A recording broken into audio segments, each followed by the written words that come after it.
Chapter 4, name of the chapter is Moving Charges and Magnetism.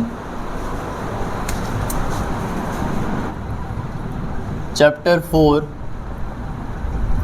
Moving Charges, ये उसको notebook देना है, पास करो पीछे, अतुल को दे दो. Moving Charges and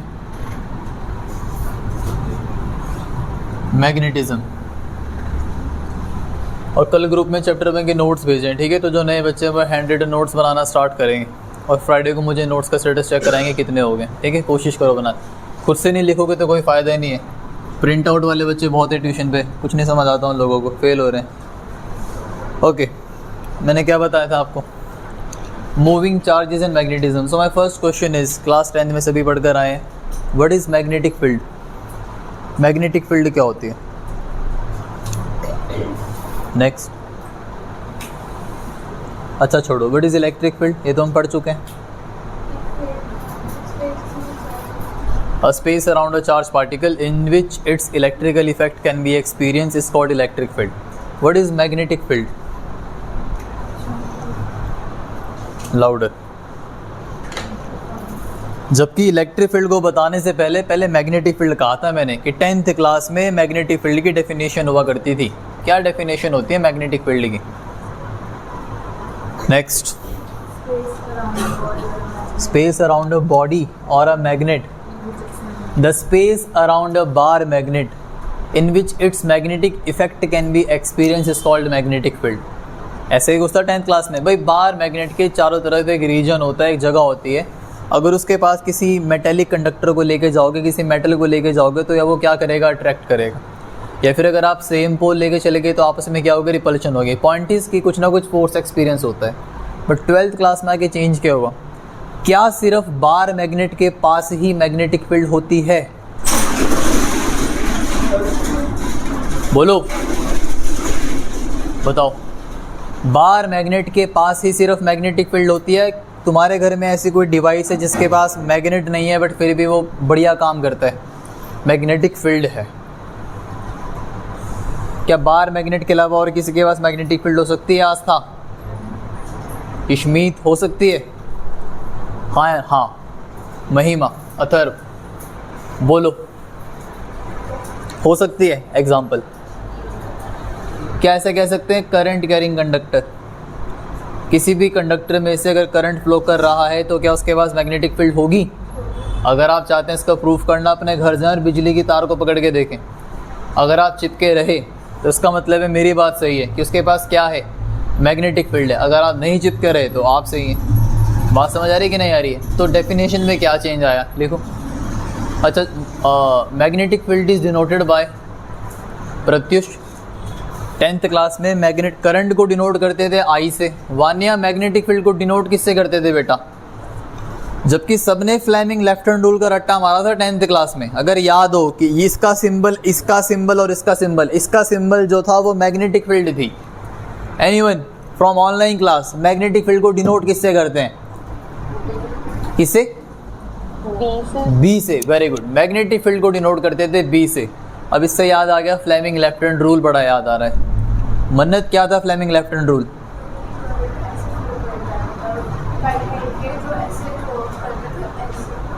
very good, वो था राइट हैंड थंब रूल कि if thumb represent direction of current then curl of finger represent direction of magnetic field. What is Fleming left hand rule. Fleming left hand rule में कौन किसको represent करता. Kartik, Fleming left hand rule क्या था बेटा. ये तो मैं भी बता रहा हूँ, ऐसा कुछ था क्या, वो सब सही, वो डेफिनेशन हटाओ. इनमें से कौन क्या था. Shaurya, anyone from boys, from girls.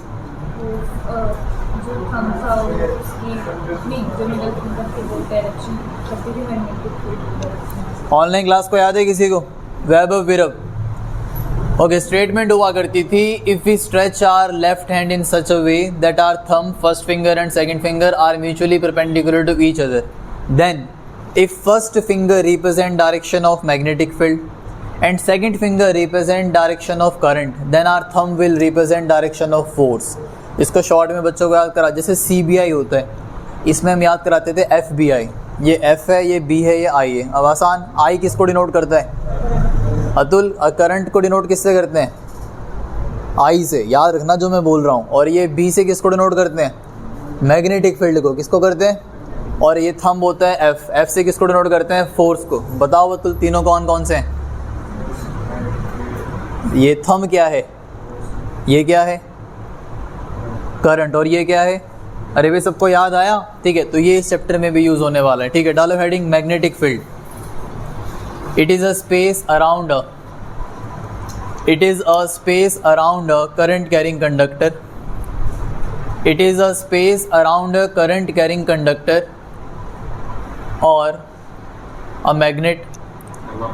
It is a space around a current carrying conductor or a magnet.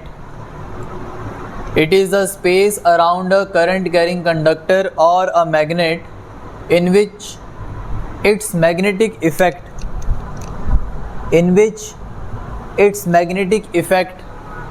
can be experienced. I repeat, it is a space around a current carrying conductor or a magnet in which its magnetic effect can be experienced. Denote किससे करते हैं Kartik magnetic field को? तो जहाँ पे heading लिखी उसके bracket में बी लिख दो, कैपिटल बी, अलग से तो क्या लिखना, और वेक्टर का साइन लगाओ ऊपर। मैग्नेटिक फील्ड एक वेक्टर क्वांटिटी है। ओके, तो दिस इज डन। अब हम पढ़ने वाले सबसे इंपॉर्टेंट टॉपिक इस चैप्टर का, यही फॉर्मूला पूरे चैप्टर में क्या करने वाला है, घूमने वाला है। चैप्टर 1 में आपने एक फॉर्मूला पढ़ा था श्रेयांश छत्री। What is the expression for force acting on a charge particle placed inside uniform electric field? किसी चार्ज पार्टिकल को इलेक्ट्रिक फील्ड में रखते हैं, उस पर एक बहुत छोटा सा एक्सप्रेशन था जो टॉर्क की डेरिवेशन में आया, बार बार आगे चैप्टर 2 में भी यूज होता रहा। क्या था वो एक्सप्रेशन कार्तिक? के क्यू बाय आर। ये तो कोई फॉर्मूला ही नहीं था, ये तो वी का फॉर्मूला था मेरे भाई, मेरा चैप्टर 1 की बात कर रहा हूँ। क्या एक्सप्रेशन था?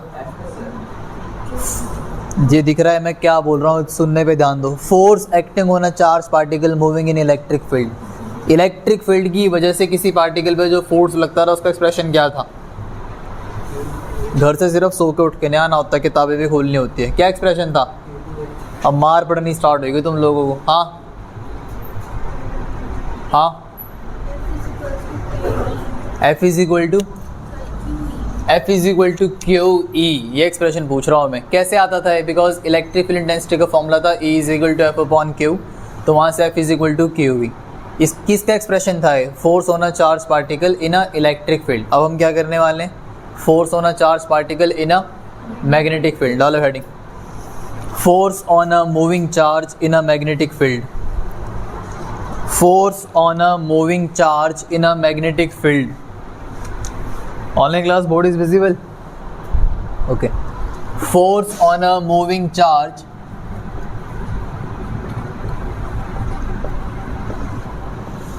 इस डेरिवेशन के बाद सबसे चैप्टर 1 के पहले फॉर्मूला सुने जाएंगे। Force on a moving charge in a magnetic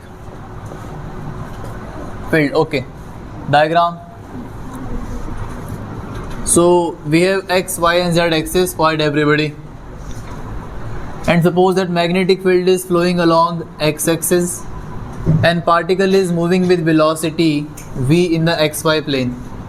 So this is the velocity of the particle having a vector quantity. ठीक है, अब इस velocity के दो component क्या क्या होते हैं? सभी ने 11th क्लास में component बनाए हैं। बेस की तरफ हमेशा कौन सा कंपोनेंट आता है? v cos थीटा, और दूसरा परपेंडिकुलर की तरफ कौन सा कंपोनेंट आता है? v sin थीटा। और जो फोर्स इस पार्टिकल पे लगेगा, that force will be perpendicular to the plane containing velocity and magnetic field. In short xy plane के perpendicular. This will be the direction of force. यही मुझे निकालना है। इतना बनाओ, ये है particle, charged particle, charged particle.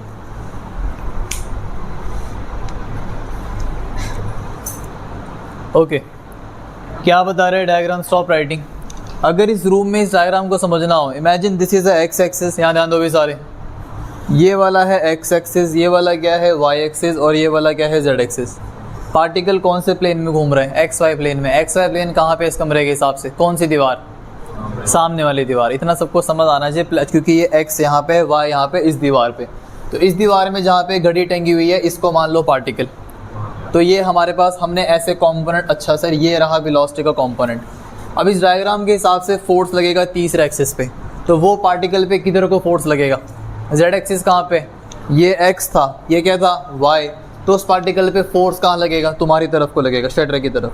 हमें ये पता लगाना है कि उस फोर्स का एक्सप्रेशन क्या होगा। लिखो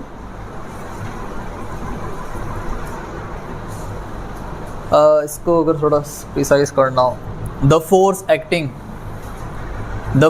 acting on a moving charge particle, the force acting on a moving charge particle in uniform electric field, magnetic field.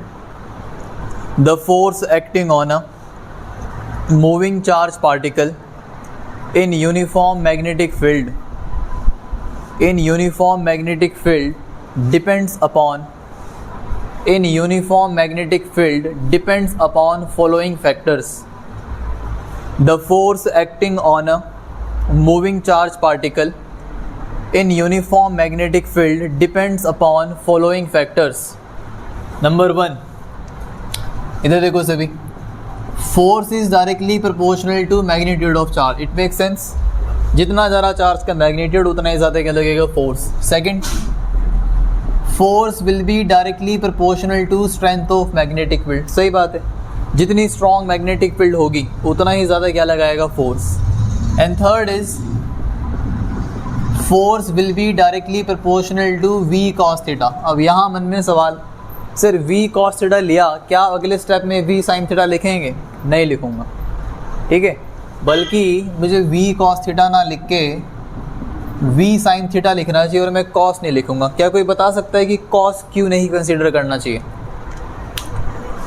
जो वी कॉस थीटा का कंपोनेंट है वो ऑलरेडी किसकी डायरेक्शन में है? उसी डायरेक्शन में कौन फ्लो कर रही है? अगर कोई चार्ज पार्टिकल जिस डायरेक्शन में मैग्नेटिक फील्ड होती है उसी डायरेक्शन में चलता है तो उस पर फोर्स कितना लगता है? 0. तब कोई फोर्स लगता ही नहीं है. मेरी बात समझ आ रही है? तो आपसे पूछ सकते हैं कि why didn't we consider the v cos theta, तो आप बोल देंगे because it is in the same direction of magnetic field. तो भैया कौन सा कंपोनेंट बचा? अगर ये नहीं ले सकते तो कौन सा कंपोनेंट बचेगा? V sine theta.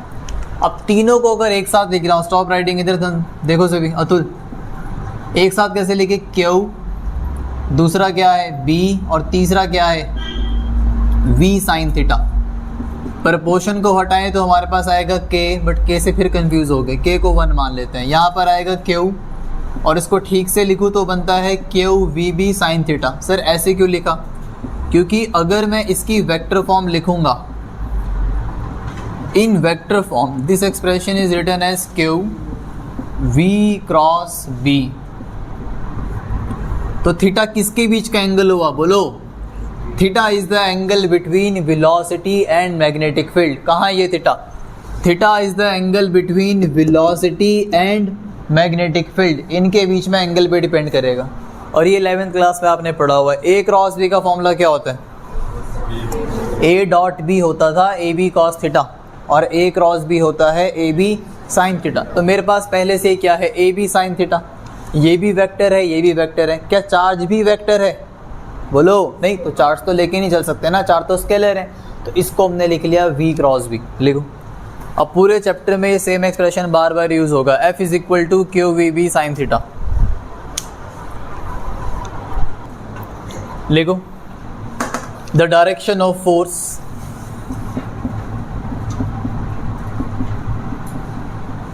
the direction of force will be perpendicular to the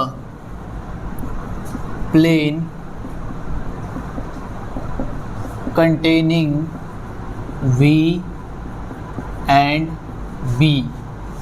तो आसान करने के लिए कौन से प्लेन में है दोनों? XY plane. The direction of force will be perpendicular to the plane containing velocity and magnetic field, और वेलोसिटी और मैग्नेटिक फील्ड कौन से प्लेन के अंदर है? एक्स वाई प्लेन के अंदर। ठीक है, ये तो बड़ा बेसिक सी चीज़ थी। अब आपके लिए मैं काम देता हूँ, आप लोग मुझे बताइए। अच्छा, इसमें एक और लिख लो, इसकी डायरेक्शन को दिखाने के लिए रूल कौन सा इस्तेमाल होता है? अभी मन्नत ने फ्यूचर देख लिया था, उसको पता रूल आने वाला है। उसने एक बीच में एक रूल बताया था जिसको मैंने कहा था कि इस रूल का नाम कुछ और होता है। क्या नाम था? Right hand thumb rule. कोई कह रहा है साइड हैंड थंब रूल, किसने तो कहा अभी साइड हैंड। इधर से आवाज़ आई, लिखो। The direction of force is given by, the direction of force is given by right hand thumb rule. The direction of force is given by right hand thumb rule.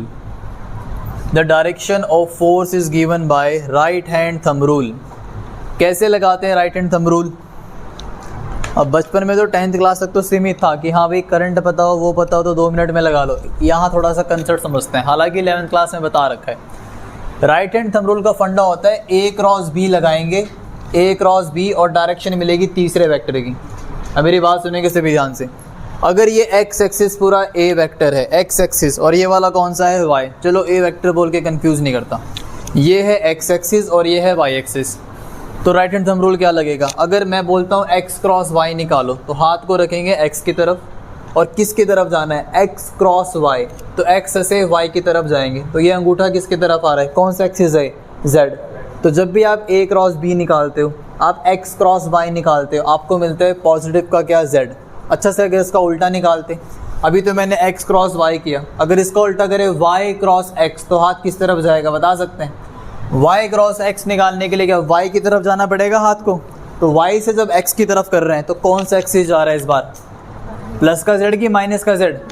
तो ये तरीका होता है cross b लगाने का। कोई नहीं पूछेगा तुमसे, ठीक है? घबरा मत जाना कि क्या कहिए, लिखो उसके बाद। SI unit of magnetic field, कोई बताएगा नए बच्चों में से कोई? शाबाश। SI यूनिट क्या होती है मैग्नेटिक फील्ड की? नहीं आता है तो कोई बात नहीं, ऑनलाइन क्लास में से कोई बताना चाहे। वैभव, विरभ, SI यूनिट क्या होती है मैग्नेटिक फील्ड की? ये फिर भी नए रहते हैं। एकता चौधरी, SI यूनिट ऑफ, एकता बेटा टर्न ऑन है कैमरा, कैमरा क्यों बंद है? आकृति, मानवी, वान्या, अंशिका, नोबडी नोज। और कोई यहाँ से किसी को बताओ?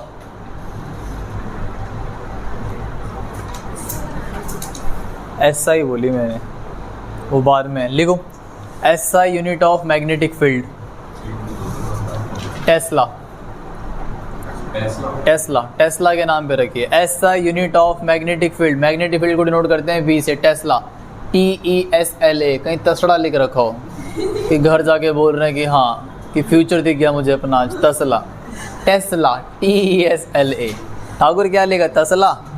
कैपिटल A से डिनोट करो इसको, एक, हाँ, T से, कैपिटल T। ये तो आसान था। डायमेंशन फॉर्मूला बनाओ मैग्नेटिक फील्ड का, डू इट। अब मैं थोड़ा सा हिंट दे देता हूँ। फॉर्मूला हमारे सामने लिखा है, फॉर्मूला बोलो क्या है? F = QVB sin theta. Sure है मेरे भाई? B को वहीं पे रख, बाकी सारा यहाँ भेज दे। B = चुप रहेंगे सारे। F, जल्दी बोल यार। QV sin थीटा का तो फॉर्मूला नहीं होता ना कुछ, जल्दी निकालो। 11th क्लास में फोर्स का डायमेंशन मतलब तुमको पता है, वेलोसिटी का पता है, चार्ज का पता है। पुट करके बताओ B का क्या आएगा? हेडिंग डाल देना है dimension formula of magnetic field, जल्दी।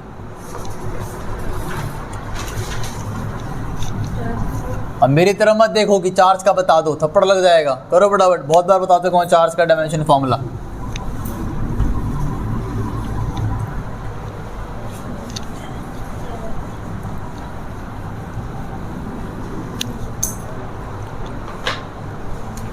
अब देखो तो थोड़े गरीब हैं। करंट का फॉर्मूला होता है Q/T, तो Q का फॉर्मूला क्या बनता है? IT। करंट का डायमेंशन फॉर्मूला भी वही होता है जो उसकी SI यूनिट होती है, एम्पियर।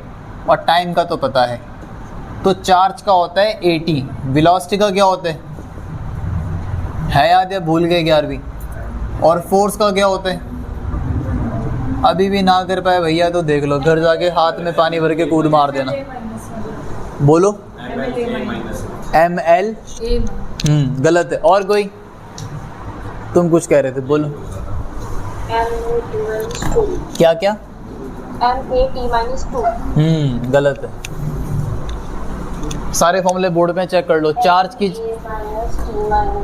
दोबारा बोलो। MA-1T-2 is the right answer, very good. MA-1T-2। और किसी का आ रहा है ये? Very good Thakur. Square bracket लगाओ।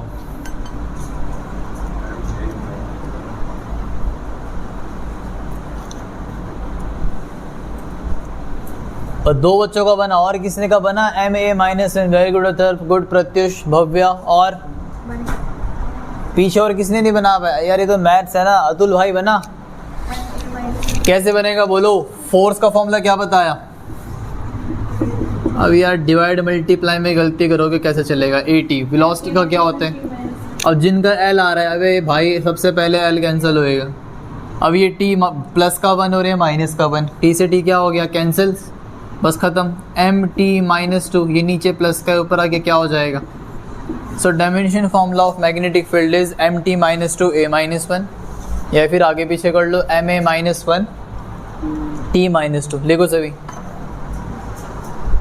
ओके अब यहाँ से अगर आपसे कोई पूछ ले, फॉर्मूला मैं लिख चुका हूँ, this is the formula of B। भव्य ठाकुर, अगर बेटा B का फॉर्मूला है ये, क्या तुम इस फॉर्मूले के यूज़ करके 1 टेस्ला को डिफाइन कर सकते हो कि मैग्नेटिक फील्ड 1 टेस्ला क्या होगी? फोर्स कितना होना चाहिए भाई? लेफ्ट हैंड साइड में 1 लेके आना है, तो इन सबको सॉल्व करके क्या आना चाहिए? 1। तो फोर्स कितना होना चाहिए? 1 न्यूटन। चार्ज कितना होना चाहिए? 1 क्या? कूलम। और मैं ये वेलोसिटी कितनी होनी चाहिए? कोई डिफाइन कर सकता है? The force on when unit force on 1 coulomb of charge moving with velocity 1 meter. Very good. If 1 coulomb of charge is moving in a magnetic field, वो तो निकालना है।